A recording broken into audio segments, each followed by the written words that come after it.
Hello всем, с вами Орел. Многие наверняка знают, что процедурная генерация в играх – это вкратце, когда игра сама создает контент для игрока. То есть, к примеру, карта не прописана геймдизайнером до самых мелочей. Вместо этого она каждый раз генерируется разными алгоритмами, что придает игре огромный буст к реиграбельности, но при этом чаще всего приносит в жертву детальность и проработку локаций.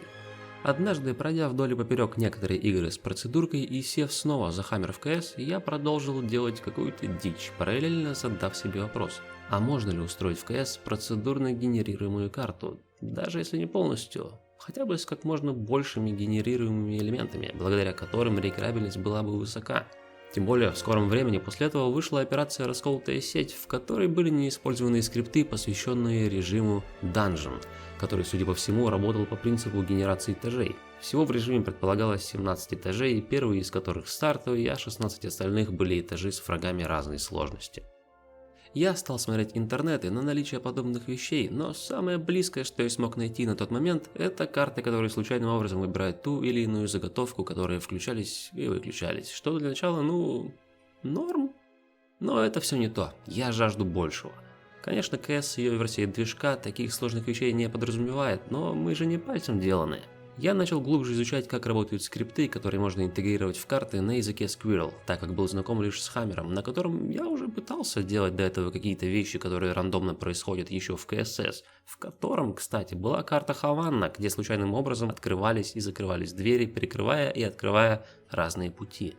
Я также пробовал делать случайные двери, ведущие в разные проходы, случайную погоду, случайные эффекты, случайное оружие и тому подобное. Поэтому я собрал небольшую тестовую комнату в виде ангара, и первым, что я попытался сгенерировать, это коробки. Я хотел, чтобы различные ящики играли роль укрытия, но при этом каждый раз они выглядели по-разному. Я собрал несколько коробок для нижнего ряда и несколько коробок для верхнего, который спавнился на верхушке нижней коробки. Что-то да получилось. Ура! Я стал добавлять все больше и больше вариаций коробок, добавил возможность красить некоторые из них в различные цвета. В итоге ангар превратился в заполненное коробками помещение, которое можно обойти разными путями. По пути еще сгенерировал разные вариации дверей с разным окрасом. Небольшая радость и амбиции стали зашкаливать. Я подумал, что из этого стоит сделать кооп-карту, ведь это было бы круто. Все нравится, даже очень, но далеко на одних коробках не улетишь, поэтому я стал думать, как генерировать комнаты, и тут начинаются приключения орла с костылями. Проблема заключается в том, что далеко не каждый браш можно адекватно спавнить или просто перемещать без танцев с бубнами, а если и можно, то найдутся нюансы. Многие из них отключают коллизию для рэгдоллов, а значит после смерти игрок будет проваливаться в самый ад, а в некоторых случаях попутно забирая с собой оружие. Самый стабильный вариант в таком случае, который я нашел, это использовать фанк Move Linear. Он отлично сохраняет коллизию во многих случаях. Однако, если мы захотим собрать комнату из различных кусков, то появляется новая проблема. Все декали дублируются по всем брашам, стоит выстрелить в один, и в таких же местах появятся декали на всех остальных брашах подобного типа. Но больше всего проблем с освещением. На углах зачастую видны странные просветы. Оказывается, не стоит ставить ноут-дро текстуру для оптимизации на грани, которые ты не видишь. Надо сразу заполнять все полноценной текстурой. А также не стоит делать браши очень тонкими. Свет на дальних дистанциях может просвечивать. Но даже решив эту проблему, это не решит проблему с запеканием освещения. Все освещение, которое изначально получает браш, запекается и получается лютая дичь при попытке сделать хоть какое-то нормальное освещение. В КС есть динамический свет, но от него не стоит ожидать каких-то чудес. Никаких теней, только свет, и то зачастую этот самый свет ложится откровенно криво и вообще светит сквозь все что угодно. Есть еще проекции текстур, которые создают динамические тени, причем весьма годные, но подобный прикол может быть включен лишь один на всю карту. Даже если вы умудритесь включить костылями несколько проекций одновременно, то все будет очень плохо. Прямое освещение от солнца также может не работать от слова совсем на таких брашах. Например, вы сделали заготовку стены, которая будет спавниться в разных местах. Заготовка так или иначе получает какую-то информацию о освещении. Если его нет, то стена будет черной, а все освещение в этом месте будет игнорироваться. Если же заготовка находится на свету, то нормально будут освещаться и получать тени только те грани, которые были освещены прямым светом. Остальные же все так же идут лесом. По итогу я решил немного плюнуть на это дело и попробовал все-таки собрать комнаты из разных заготовок стен, и получалось у меня так себе.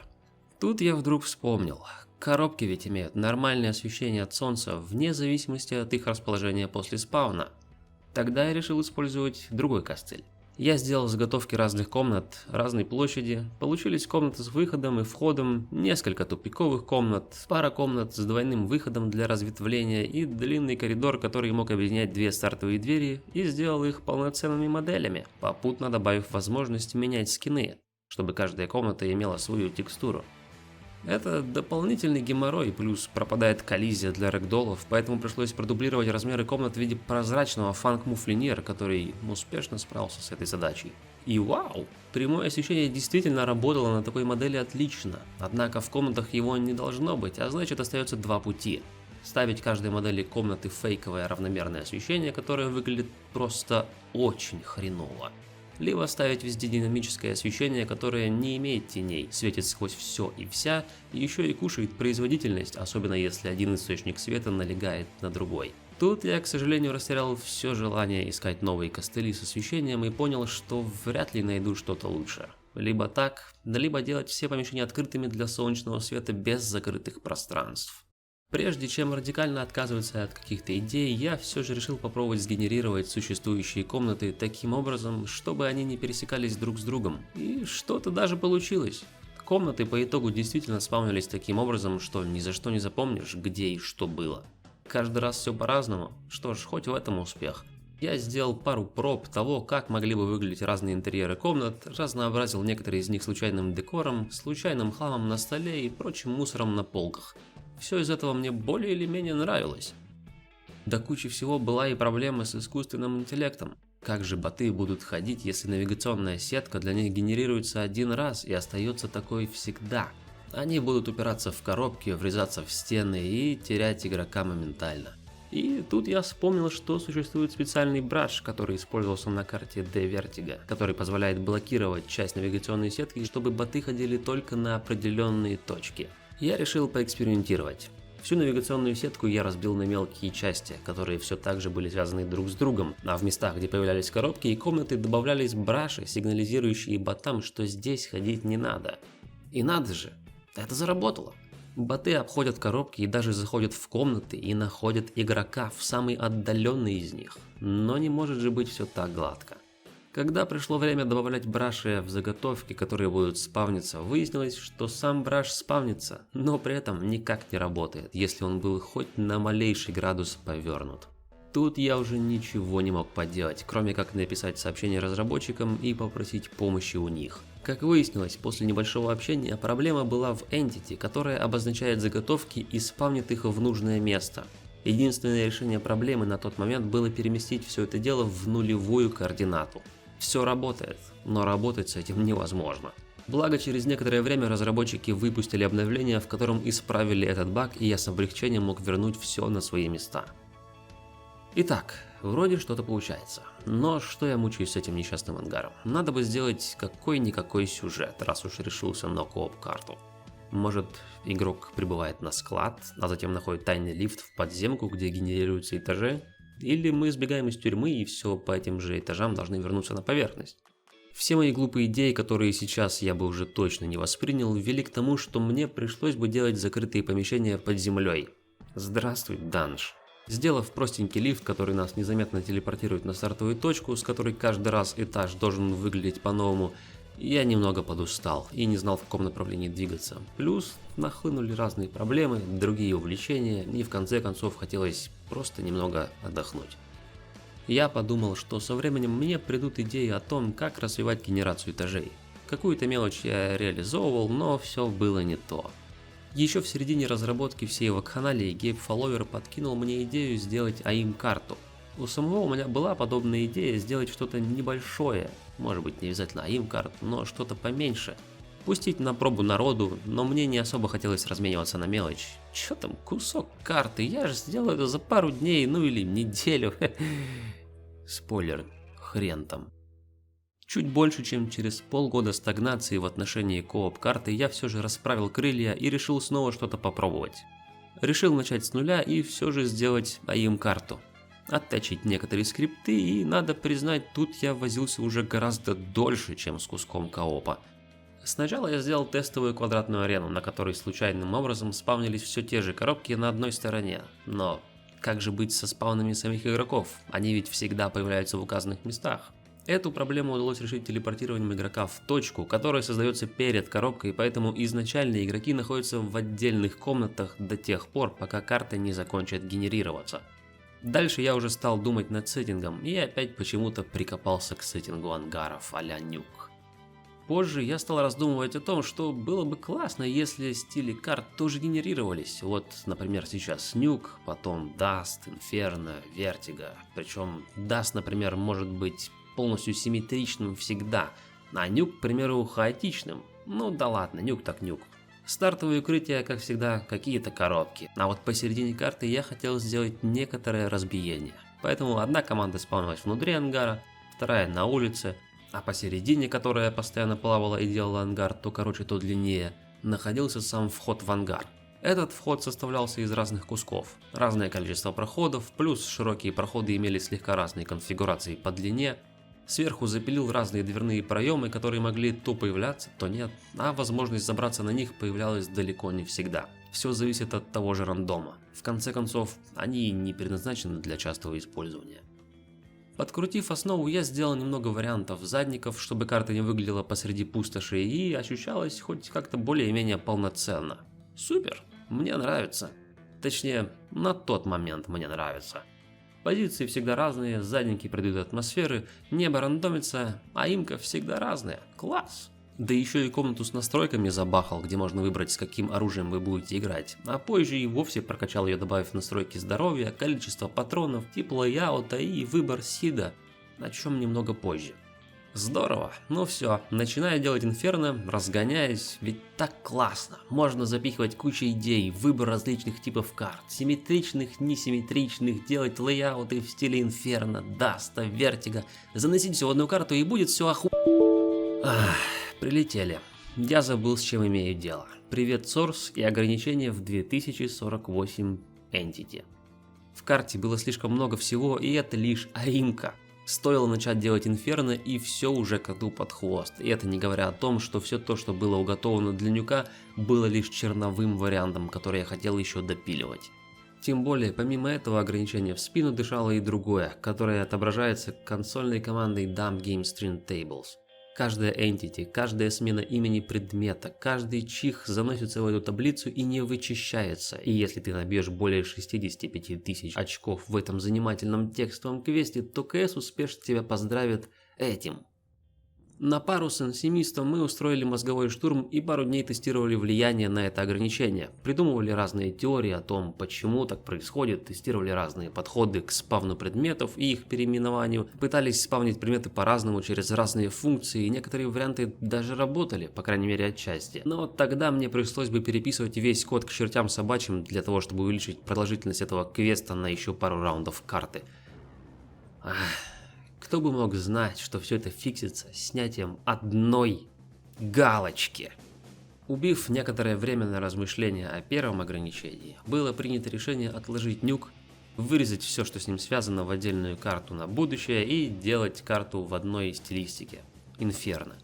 Так как я уже на тот момент сделал полноценную генерацию элементов на фасаде.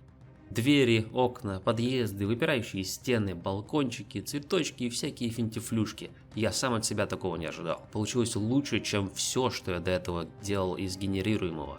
Пустые стены сразу превращались в полноценные дома, а на Нюке я даже не знал, чем заполнить ангар. Наверное, именно поэтому я решил отложить Нюк и остаться с Инферно. По крайней мере, если народу такое понравится, можно всегда сделать отдельную карту с такой же системой, но уже с другой стилистикой. С сокращением количества Entity также сильно помогло объединение огромного количества бордюров в одну модель с помощью автокомбайна, инструмента от Valve, который объединяет несколько моделей в одну. Однако, как и со многим инструментарием Valve, без стакана не разобраться. Отдельное спасибо Сергею Морозову за предоставленную детальную статью, в которой описывается, как пользоваться этим чудом техники. Теперь вместо почти 1000 моделей бордюров у меня их не больше 20. Кажется, с лимитом на время разобрался. Затем я решил, что в некоторых местах у меня будут откликаться текстуры с разных плентов. Причем там, где есть плента, там вероятнее всего появится и фонтан, с которым мороги было тоже немало. Вся вода, которая появляется динамическим способом, ни в какую не хотела иметь отражений, только темная мутная текстура. Убив несколько часов на поиск костылей, я нашел один весьма интересный. В игре есть браш, с помощью которого можно сделать отражение в реальном времени, имея при этом специальную текстуру. Немного пошаманив, я совместил воду с новым зеркалом, в которое добавил фейковую анимацию волн, и получилась настоящая динамическая вода. Надежный план, как швейцарские часы. А потом оказалось, что подобная махинация нехило жрет FPS, если игрок находится далеко от воды. Так что пришлось отключить эту гениальную супер воду и оставить темную мутную текстуру. По итогу с Инферно я стал развивать идею нюка. Помещение на одной стороне, открытая местность на другой. Только теперь я сделал несколько вариантов как помещений, так и открытых пространств. В то время как МИД теперь зачастую независим от помещения, в отличие от реализации на нюке, и также выбирается из возможных пресетов. Более того, улучшил систему спавна коробок. Если раньше я ставил определенные точки, где они могут спавниться, то теперь я сделал отдельный браш, который задает область, в которой могут появляться эти квадратные укрытия. В общем, сделал так же, как и генерацию элементов фасада. Более того, в каждом браше, не без помощи костылей, конечно, я мог задавать максимальное количество коробок, чтобы не было перебора. Параллельно со всем этим мне не раз советовали добавить в карту сид, главный ключ к псевдогенерации. Уж какая процедурка без него. Ведь это было бы круто, если понравившийся вариант карты можно было бы переиграть, плюс это сильно помогает в отладке подобного проекта. Спасибо одному 40-летнему дяде по имени Ансимист за помощь с пониманием некоторого кода, благодаря которому получилось реализовать эту систему. Каково было мое удивление, что подобная система пишется в несколько строк, хотя я боялся, что никогда подобного даже близко понять не смогу. В итоге я выбирал между двумя видами получения сида. Либо использовать число π, хотя любое другое длинное число тоже подойдет для того, чтобы подобрать определенное число внутри него, отступ которого является сидом, и при делении от его остатка определять выбор для рандома. Либо использовать сгенерированный рельеф, на который будет проходить луч с разным смещением, который определяется сидом, а полученное расстояние от луча до рельефа использовать все так же в качестве числа, от которого мы путем деления получим остаток, который и будет нашим результатом рандома. Я решил остановиться на числе π и, к сожалению, обнаружил, что Squirrel имеет какие-то ограничения на целые числа, благо они большие, и я ограничил выбор сида от 0 до 10 миллионов. Плюс на каждый сид есть вариант типа лейаута, которых 3. Так что получается, карта может предоставить 30 миллионов различных аимок, собираемых из текущих пресетов. Типы лейаута я сделал чуть раньше, еще до сида. Есть несимметричный вариант, он же в прошлом хаотичный, полусимметричный и полностью симметричный. Изначально мне хотелось сделать все хаотичным, как на нюке, ведь так интереснее, но тогда, скорее всего, это понравилось бы далеко не всем. Ведь аим карты, как правило, симметричные, чтобы у каждой команды были равные шансы, а хаотичный метод это уже для других задач. Но все же я его оставил, уж больно мне нравится. В нем вы не найдете ни капли симметрии, только хардкор, в то время как в симметричном варианте каждая коробка будет зеркально заспавнена в том же месте. Единственное, что игнорирует симметричность, это задники, они же дома с фасадами, они продолжают генерироваться по своим хаотичным правилам. И цвет, как коробок, так и всего остального. Полусимметричный вариант в плане геометрии такой же, как симметричный. Если на одной стороне появилось здание, значит и на другой будет такое же, а вот укрытия уже будут спавниться хаотично. Немного помучившись с переводом некоторых брашей в модели и фиксом некоторых багов, которые я успел отловить, в итоге получилась вот такая карта, как бы в стиле Инферно. Так что да, процедурная генерация в КС с горем пополам, но все же возможно. Теперь на этой карте может поиграть каждый желающий. Страница на воркшоп будет в описании и в конце ролика. Буду рад услышать адекватную критику в адрес как идеи, так и конечного результата в виде этой карты. Оставляйте комментарии, стоит ли мне пробовать сделать кооп карту, ведь сделав аимку я узнал гораздо больше, лучше знаю, что и где применять, и в целом уже есть какие-никакие идеи для коопа. Но не знаю, стоит ли на это уделять время. Так что жду ваших комментариев на эту тему, пробуйте карту, подписывайтесь, вступайте в группу ВК. Всем спасибо и пока. До следующих встреч.